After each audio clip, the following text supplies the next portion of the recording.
Lest we forget, we are in the throes of a vitally important campaign at the moment. It's 16 days of activism for no violence against women and children. But with recent reports that an average of 3 women will die at the hands of their intimate partner every day in South Africa, it begs the question, how do we solve this crisis? Where do we begin? Well, with us in studio to try and answer that massive question, Dr. Eve. Doc, welcome back. Thank you so much for joining us. I'm just going to put it out there, please. We'd love to get your perspective, your questions, your comments. If you yourself are in an abusive relationship or have survived something like that, give us a shout, 083 9133 728. I'm going to put out another number, 17 seconds. Every 17 seconds in South Africa, a woman is raped.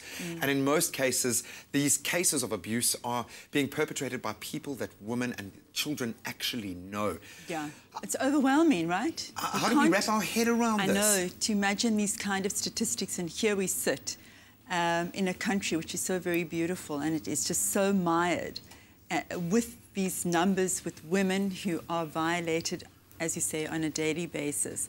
There are so many intersections and reasons for it happening. It isn't just one simple reason of why. Therefore, there isn't one simple solution as to why. One has to look at things starting from the top, which is policy. Now, we know in our country we have this incredible constitution, we have a Bill of Rights, all the rights. We've got all the most incredible progressive constitution which protects women, protects children from violence, and yet we've got the highest incidence in the world. So we know that these policies are not really being enacted. We know that people at the top are not taking it seriously. And one of the calls during the 16 days right now is for government to actually say, do something about it. You know, there was a commission that was formed about 2 years ago in 2013 that said we're definitely going to be doing something about it. We're going to make it enforceable in law, that there will be much crueler punishment to men. It hasn't been done.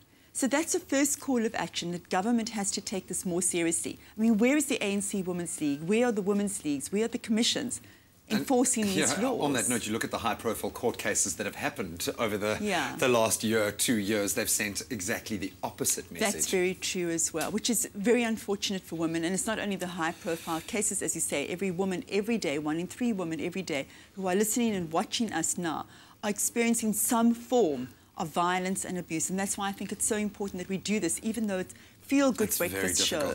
We want women to be listening to us and saying, that could be me. I need to do something. And the something is something we want to talk about. Well, I think that the levels of denial always seem to blow my mind, how people can stay in abusive relationships. And I think often we don't notice that we are in the throes of something until someone, an outside perspective, comes in. So I think for me, the first step is identifying an abusive relationship if we want to help and stand in solidarity. So what are some of the symptoms? What are those things that for a person who's in the relationship and also maybe someone who loves them or cares about them, looking from the outside, what should we be looking out for? I think that that's a good point that you raise, because this isn't about bashing of men. This is something that's always been criticised during the 16 days, that we always just bash men. This is a sexist approach. It isn't. Men are not aware. I mean, it's what it is, Yeah, it is what it is, that men are the ones who are perpetrating the violence. But oftentimes men do not know that they're perpetrating violence against women. So I think it's important that men who are listening and watching us right now have an awareness that maybe I am one of those people who are talking in a manner that is emotionally abusive towards a partner, that actually threatening a woman is not a good thing to do, that threatening a woman is not a good thing to do, that actually when I force her to do sexual activities that she doesn't want to do is not good. Consent, Graham, I mean, this is such a big topical, universal, international discussion right now, especially because of the rapes on campuses all over the United States. Consent is such an important topic that people don't really know the difference between yes and no. Right, we're going to pose some very important questions to you, the viewers at home, that might raise some of those red flags, but we're going to continue our discussion after the break.